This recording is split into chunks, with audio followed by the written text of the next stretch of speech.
So The Simpsons is a show. This cartoon was very popular.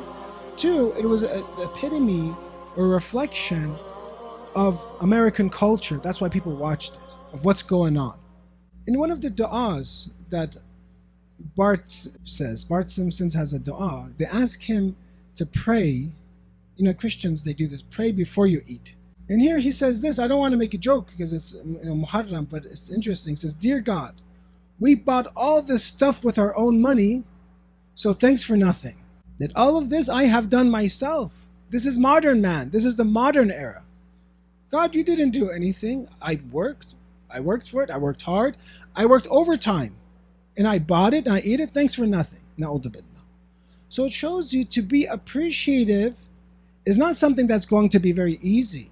Because most, you could say, in society or in the Quran, qaleel min ibadi ash-shukur. Few are really getting it and realizing that those gifts are from God and that they have to spend it in the right way. It takes, as we said, arif, someone that has knowledge, someone that changed the way they see things to actually see that rizq from God, that provision is actually from God. Yes, you did work, but who gave you health for you to work?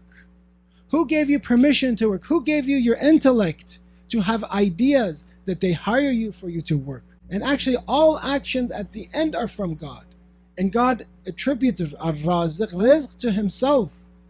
He is the one, and when you read the Quran, you see the lines that he is in charge of the universe. Everything goes back to him. Every animal, they get their rizq from Allah. Yes, we have free will. We don't negate free will. Yes, we are part of the illat, as we said, this vertical hierarchy. God is here, and A'udhu Billah, for example, in this chain, we are the closest one. But still we are nothing but being sustained in faqr, in poverty, in absolute need to God's existence. So therefore all actions are in need of Him.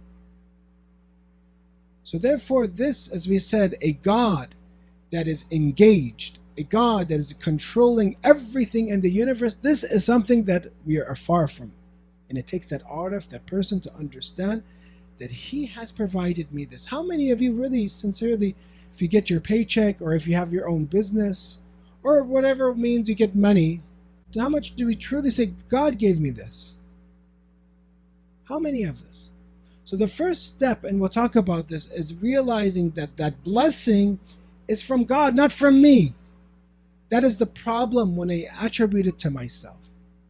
And the question I say is this: if our attributes were for ourselves, if I was only responsible for all my attributes, if knowledge was just from me, if health was just from me, how come when I'm old I can't give it to myself again? How come when I'm old and I'm forgetful, how come I can't have knowledge again? So it shows that it's not just from me, not just from me studying. It's from God. He gave me knowledge from Alim. How come when I'm old and I don't have power anymore, how come I can't give that power to myself back anymore? So I understand that rizq is in the hands of God.